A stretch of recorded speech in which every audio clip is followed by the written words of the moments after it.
Good afternoon, Scott Baker. A little later than normal, but still a good afternoon. A-OK, sure is here for Wednesday, the 3rd of September, 2025. Another edition of Lead Better. Glad to see you, Mikey, and everyone else that can join us. And we're going to talk about today's field note. That's the whole purpose of this. And the field note is entitled, it's a longer title, Strategies to Cope with Larger Teams and More Direct Reports Than Ever Before. Yeah. Anytime you're going to have something to cope, strategies to cope, I mean, the implication is that this is the result of something that we should be fixing. Something else needs to be fixed if we're talking about coping at this point. Now, I personally feel very good about this field note for entirely unjustified reasons. I'm the crazy person who still reads physical newspapers, and I'm at my age, I'm dealing with the fact that I know at some point that day will come when even the New York Times and even the Wall Street Journal and the Pittsburgh Post-Gazette will be like, we're not doing this anymore.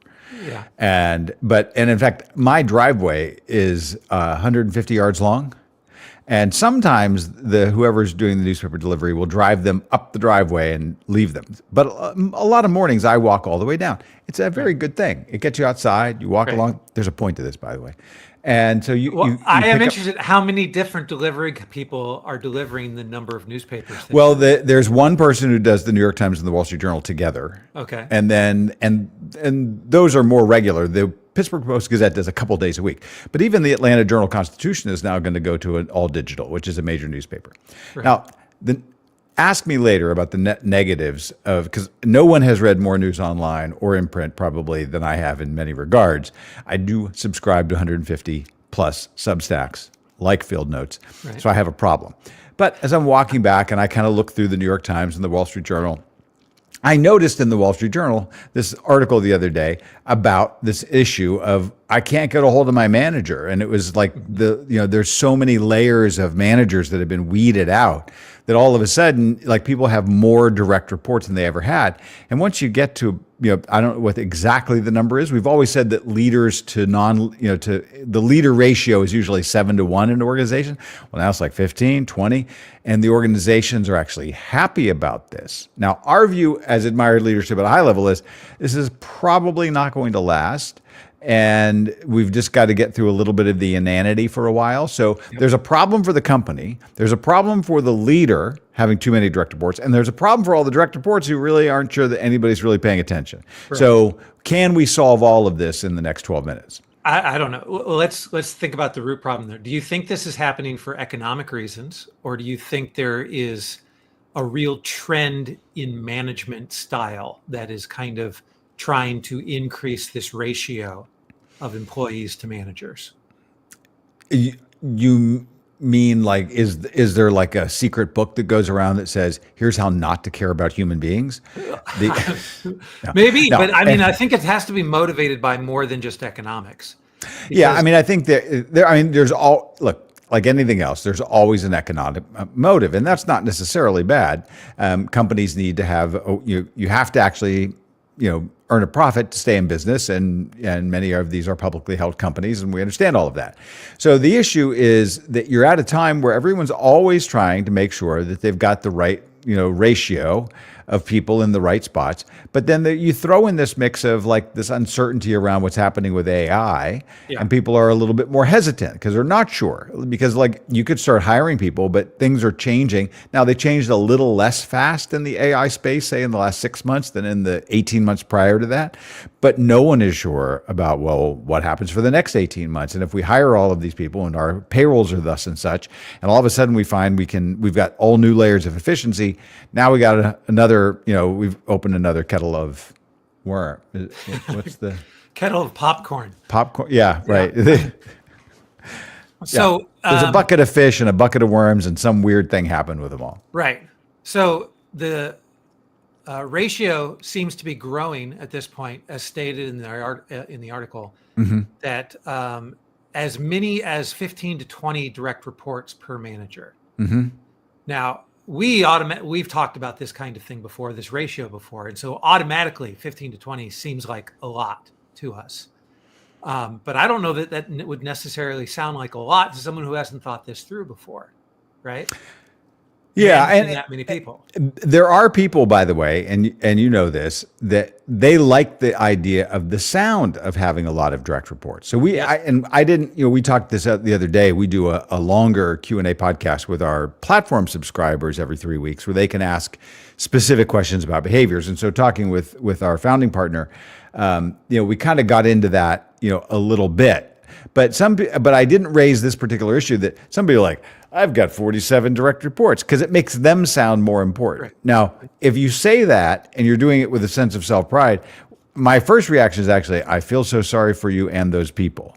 Right. Because you're not able to actually monitor that number of people with any real granularity. But I've got so many new tools and so many metrics, and you're just seeing data. You're not seeing a lot of the connective tissue about what's really going on in that organization. Right. Okay, well, let's go back in time a year and see what Gallup poll has to say about this in general. They didn't make any recommendations about what to do, but they did want to study about the effectiveness of leadership the more direct reports are added to you.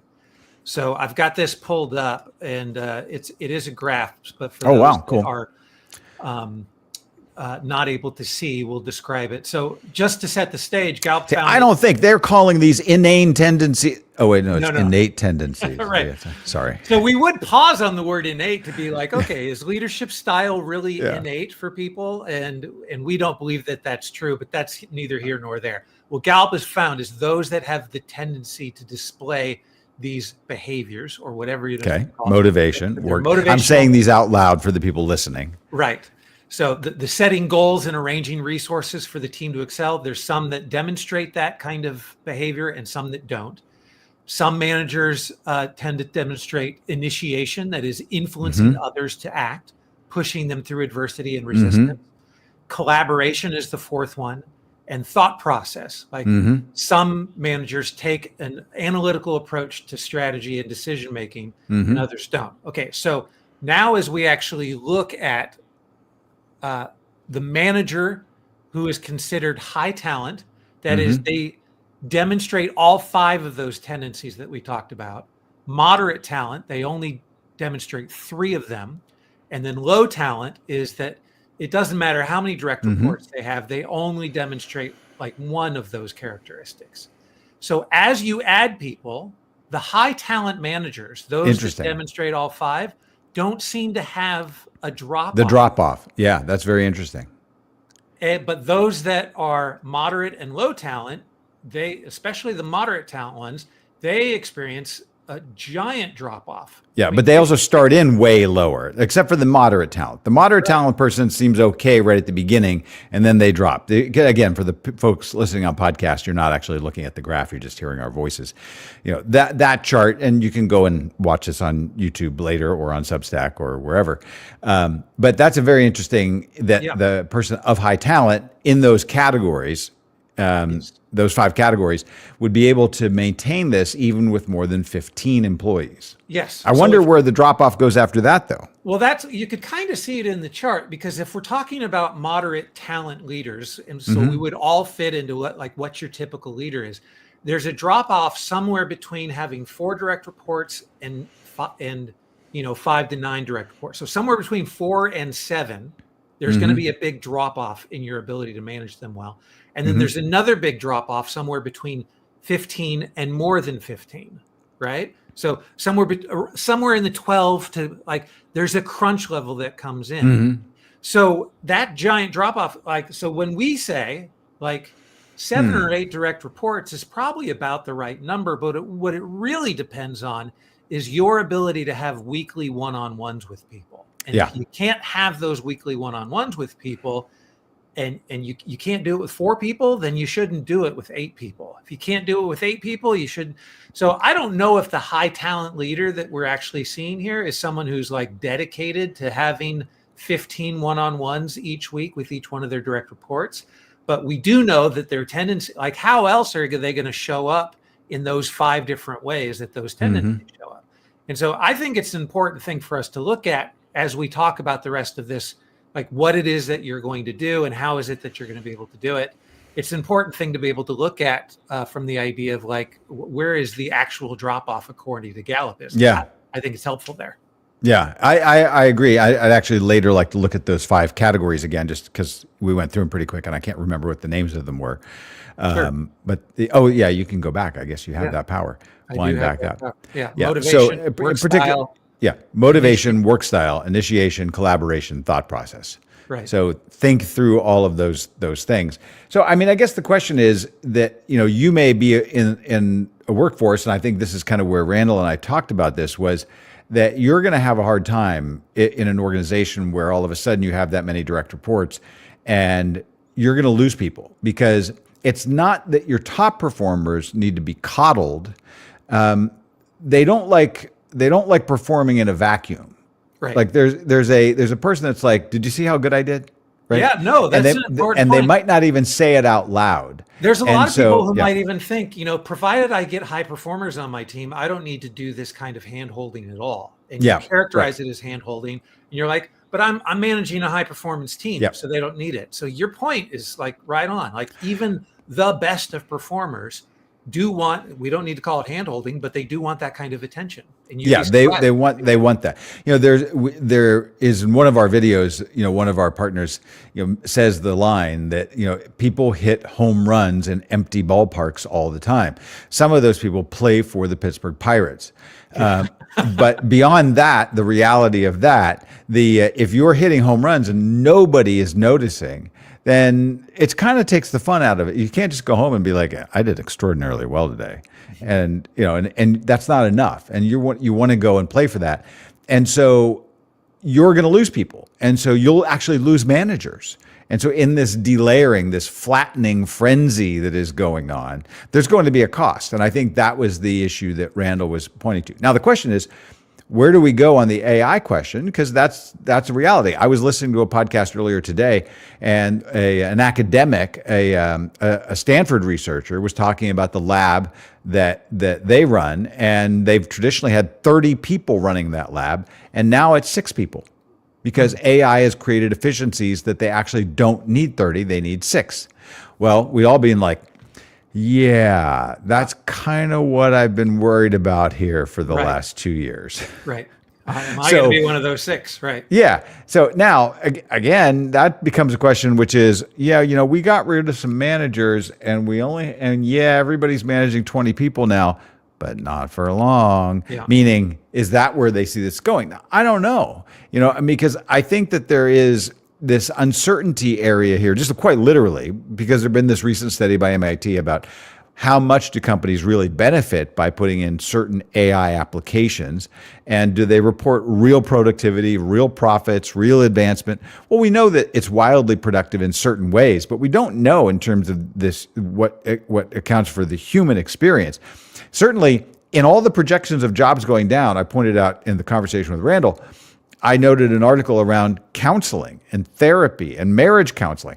Those are actually projected to go up, not down, over the next 5 to 10 years by dramatic, like double-digit percentages, unlike many other professions. Maybe there's a sense that you can't quite get the therapy that you need from something that's not a human being.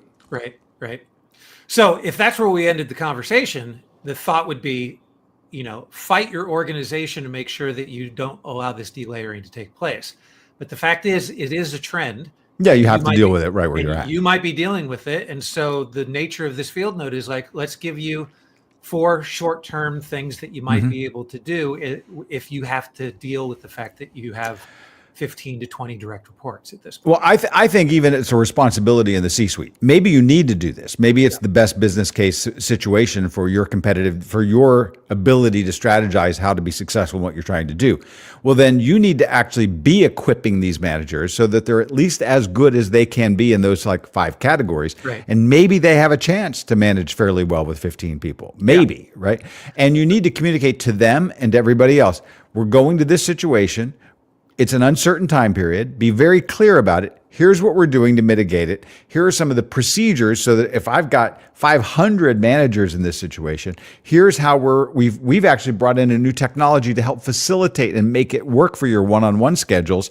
And we're actually allowing you, we're going to decrease your paperwork time up the chain so that you have more time to spend down the chain. Show proactivity on this from the top to the middle to the bottom. And the manager has to step in and say, here's where we are. I was managing 70 of you people, and now I got to manage like all of these other numbskulls. Well, here's how I'm going to go about it. You need to hold me accountable, and you need to raise your hand because I want to know when you're winning. And you can't. And when we talk about fairness, you need to be able to demonstrate that fairness, and you can't demonstrate it if you're not seeing the home run. Right. So 4 recommendations here. Number 1, meet with people one-on-one once a week, and if you have to stagger it so that it's every other week, still have those one-on-one meetings. If you can't figure that out, then maybe you flip it and you do office hours so that people are basically raising their hand saying, I definitely still want that one-on-one, even if you're not scheduling it with me specifically. Yep. This buddy system recommendation is one that I'm not completely sure about, right? Yeah, I do understand the idea. And in many organizations, there is a little bit of a buddy system that works. And you see this in different ways, around the world for all kinds of reasons. You see it in I don't want to point at a particular religion, but in many sort of idea-driven organizations, people go out in pairs, right? Yeah. And so there's sort of an accountability to we're and there's also kind of like we're locked arms, like we're yoked together and doing a noble thing, and that can help. And so if you know that you've been paired or mentored or whatever the situation is, that can help. It certainly can, because what we have here is it's a coaching collapse if you can't have the attention of the manager on the people in the organization. So that it could help. Yeah. And what was the 4th one? The 4th one was simply blocking an extra hour after team meetings and calls to single out team members on a case by case basis. Yeah. Right. Yeah. Just extending the meeting, saying, all right, everybody's free, but I'm going to hang around for another whatever. Might not be even an hour. If anybody has extra questions, like now, jump in. I think that kind of open door or open Zoom window policy could be helpful. Right. So we did have a helpful comment that showed up in the comment section today from a teacher who was like, it's interesting to see this trend happening in the office. It already happened in the teaching field where our classroom size oftentimes, would grow to the point where it's not manageable. And so those strategies that we're talking about have already showed up in the educational system in a big way. And so they make the recommendation, reach out to a teacher and ask them what some creative strategies they may have used when, when you're at the point where you have to do 25 parent conferences, much less indeed. 25, one-on-ones with your kids. So, well, I apparently we're only going to be able to have one host for Lead Better moving forward. And so we're going to and I'm actually only an AI. I can't believe you're having an intervention with me when it's just you and me. Yeah. Here we are. So, all right, let's do it again tomorrow. All right. Thanks for your time. Bye now. See you.